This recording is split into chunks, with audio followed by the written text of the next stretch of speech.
Hi hello viewers welcome to my channel Sama foods.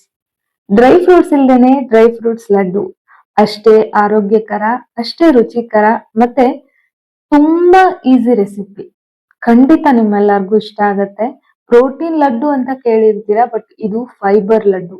ಸಿಕ್ಕಾಪಟ್ಟೆ tasty ಆಗಿರತ್ತೆ, miss ಮಾಡದೆ try ಮಾಡಿ. ಮೊದಲಿಗೆ ನಾನಿಲ್ಲಿ 2 ಹೋಳಿಗೆ ಆಗುವಷ್ಟು ಒಣ ಕೊಬ್ಬರಿನ ಚೆನ್ನಾಗಿ ತುರಿದು ಬಿಸಿಲಲ್ಲಿ ಒಣಗಿಸಿ ಇಟ್ಕೊಂಡಿದೀನಿ. ಅಂದ್ರೆ ಒಂದ್ ಫುಲ್ ತೆಂಗಿನಕಾಯ್ದು ಒಣ ಕೊಬ್ಬರಿ. ಇಲ್ಲಿ ನೋಡ್ತಾ ಇದ್ದೀರಲ್ವಾ? ಈಗ ಇದನ್ನ ಅಳತೆ ಮಾಡ್ಕೊಳ್ಳೋಣ. ಅಳತೆ ಮಾಡೋದ್ರಿಂದ ಎಷ್ಟು ಬೆಲ್ಲ ಹಾಕ್ಬೇಕು ಅನ್ನೋ ಅಂದಾಜು ಸಿಗುತ್ತೆ. ಇದು ಒಣ ಕೊಬ್ಬರಿ ಆಗಿರೋದ್ರಿಂದ ಲೈಟ್ ಆಗಿ ಅಳತೆ ಮಾಡಕ್ ಹೋಗ್ಬೇಡಿ. ಅದನ್ನ ಸ್ವಲ್ಪ ಗಟ್ಟಿಯಾಗಿ ಪ್ರೆಸ್ ಮಾಡಿ ಅಳತೆ ಮಾಡ್ಕೊಳ್ಳಿ. ನಾನಿಲ್ಲಿ ತಗೊಂಡಿರೋಂತ ಒಣ ಕೊಬ್ಬರಿ 3/4 ಕಪ್ ಆಗುವಷ್ಟಿದೆ. ಈ ಲಡ್ಡುನ ಹಸಿ ತೆಂಗಿನಕಾಯಿಯಿಂದ ಕೂಡ ಮಾಡ್ಕೋಬಹುದು, ಒಣ ಕೊಬ್ಬರಿಯಿಂದ ಕೂಡ ಮಾಡ್ಕೊಳ್ಬಹುದು. ಒಣ ಕೊಬ್ಬರಿಯಿಂದ ಮಾಡಿದ್ರೆ ತುಂಬಾನೇ ರುಚಿಯಾಗಿರುತ್ತೆ. ಹಸಿ ಕೊಬ್ಬರಿಯಿಂದ ಮಾಡಿದ್ರೆ ಬೇಗ ಹಾಳಾಗೋ ಚಾನ್ಸಸ್ ಕೂಡ ಇರುತ್ತೆ. ಸೊ ನಾನೀಗ ತಗೊಂಡಿರೋಂತ ಒಣ ಕೊಬ್ಬರಿ 1/4 ಕಪ್ ಆಗುವಷ್ಟಿದೆ. ಇದಾದ ನಂತರ ಈ ಲಡ್ಡುಗೆ ಬೇಕಾಗಿರೋ ಮುಖ್ಯವಾದ ಇಂಗ್ರೀಡಿಯೆಂಟ್ ಅಂದ್ರೆ ಹಲಸಿನಹಣ್ಣಿನ ಬೀಜ. ಹಣ್ಣನ್ನ ತಿಂದು ಈ ಬೀಜನ ಕೆಲವರು ಬಿಸಾಕ್ಬಿಡ್ತಾರೆ. ಇನ್ನು ಕೆಲವು ಕಡೆ ಜನ ತುಂಬಾನೇ ವೆರೈಟೀಸ್ ಆಫ್ ರೆಸಿಪೀಸ್ ನ ಇದರಲ್ಲಿ ಮಾಡ್ತಾರೆ. ನಿಮ್ ಮನೆಗಳಲ್ಲಿ ಮಾಡುವಂತ ಹಲಸಿನ ಬೀಜದಿಂದ ಮಾಡುವಂತ ಸ್ಪೆಷಲ್ ರೆಸಿಪಿ ಯಾವುದು ಅಂತ ಕಮೆಂಟ್ ಮಾಡಿ ತಿಳಿಸಿ. ನನಗೂ ಕೂಡ ಖುಷಿ ಆಗತ್ತೆ. ನಾನು ಇದನ್ನ 2 ದಿನ ಬಿಸಿಲಲ್ಲಿ ಒಣಗಿಸಿ ಆ ನಂತರ ಕಬ್ಬಿಣದ ತವಾದಲ್ಲಿ ಚೆನ್ನಾಗಿ ಹುರಿದು ಅದು ಪೂರ್ತಿಯಾಗಿ ತಣ್ಣಗಾದ ನಂತರ ಇದ್ರ ಮೇಲ್ಗಡೆ ಇರುವಂತ ಸಿಪ್ಪೆನೆಲ್ಲ ತೆಗೆದು ತಗೊಳ್ತಾ ಇದ್ದೀನಿ. ಇದು ಆರೋಗ್ಯಕ್ಕೆ ತುಂಬಾ ಒಳ್ಳೇದು. ಇದರಲ್ಲಿ ಹೆಚ್ಚು ಫೈಬರ್ ಇರುತ್ತೆ, ಪ್ರೋಟೀನ್ ಕೂಡ ಇರುತ್ತೆ. ಈ ಡ್ರೈ ಫ್ರೂಟ್ಸ್ ಗಳಲ್ಲಿ ಏನೇನ್ ಇರುತ್ತೋ ಇದ್ರಲ್ಲೂ ಕೂಡ ಅದೆಲ್ಲ ಇರುತ್ತೆ. ಮತ್ತೆ ಇದು ಯಾವಾಗ್ಲೂ ಸಿಗಲ್ಲ ಅಲ್ವಾ, ಸೀಸನ್ ಅಲ್ಲಿ ಮಾತ್ರ ಸಿಗುತ್ತೆ. ಹಾಗಾಗಿ ಈ ಹಲಸಿನಹಣ್ಣಿನ ಬೀಜದ ಲಡ್ಡುನ ಮಿಸ್ ಮಾಡದೆ ಒಂದ್ಸಲ ಟ್ರೈ ಮಾಡಿ, ಖಂಡಿತ ಇಷ್ಟಪಡ್ತೀರಾ. ಈಗ ಮೇಲ್ಗಡೆ ಇರುವಂತ ಸಿಪ್ಪೆನೆಲ್ಲ ತೆಗ್ದಿದ್ದಾದ ನಂತರ ಸಣ್ಣದಾಗಿ ಇದನ್ನ ಕಟ್ ಮಾಡ್ಕೊಂಡಿದೀನಿ. ಈ ತರ ಕಟ್ ಮಾಡ್ಕೊಂಡಿದ್ದಾದ ನಂತರ ಒಂದು ಮಿಕ್ಸಿ ಜಾರಲ್ಲಿ ಸೇರಿಸಿ ಸ್ವಲ್ಪ ತರಿಯಾಗಿ ಬಾಯಿಗೆ ಸಿಗೋ ತರ ಇದನ್ನ ಗ್ರೈಂಡ್ ಮಾಡ್ಕೊಂಡು ತಗೊಳ್ತೀನಿ.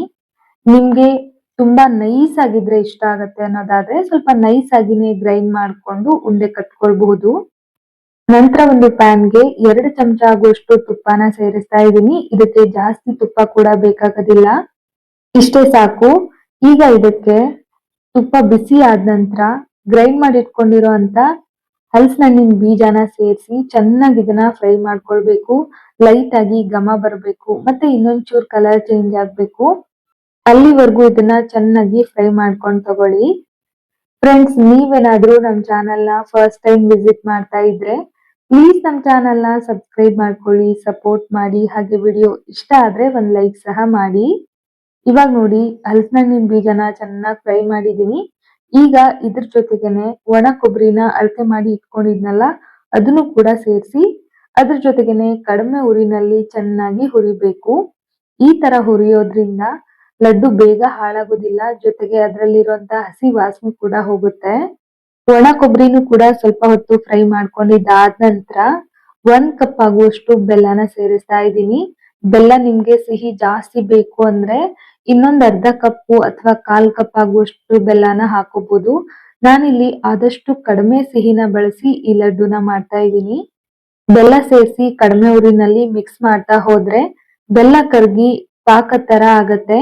ತುಂಬಾ ಡ್ರೈ ಅಂತ ಅನ್ಸಿದ್ರೆ ಸ್ವಲ್ಪ ನೀರನ್ನ ಕೂಡ ಹಾಕೋಬಹುದು. ನಾನಿಲ್ಲಿ ನೀರ್ ಹಾಕಿಲ್ಲ.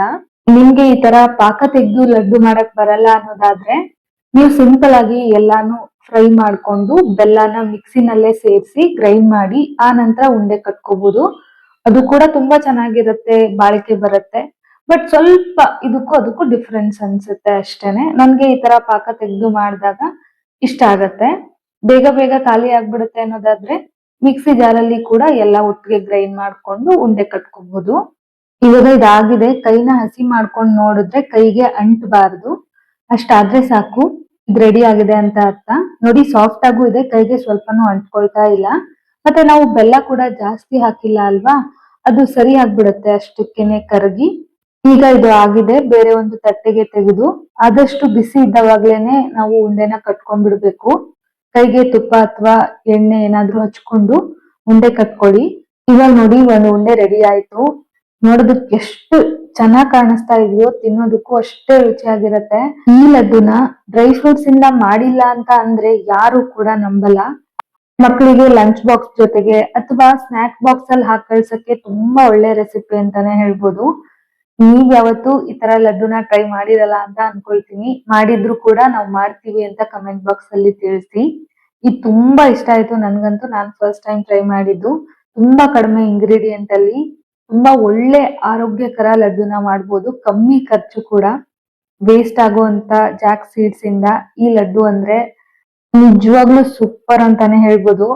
ನೋಡ್ತಾ ಇದ್ರಲ್ವಾ, ತಿಂತಾ ಇದ್ರೆ ತಿಂತಾನೇ ಇರ್ಬೇಕು ಅನ್ಸುತ್ತೆ, ಅಷ್ಟು ಚೆನ್ನಾಗಿರತ್ತೆ. ನನ್ಗಂತೂ ಸಿಕ್ಕಾಪಟ್ಟೆ ಇಷ್ಟ ಆಯ್ತು. ಬೇಕು ಅಂದ್ರೆ ನೀವ್ ಇದಕ್ಕೆ ಎಳ್ಳು, ಗಸಗಸೆ ಅಥವಾ ಮತ್ತೊಂದಷ್ಟು ಡ್ರೈ ಫ್ರೂಟ್ಸ್ ಆಡ್ ಮಾಡಿ ಇನ್ನಷ್ಟು ರುಚಿಯಾಗಿ ಕೂಡ ಮಾಡ್ಕೊಂಡು ತಿನ್ಬೋದು.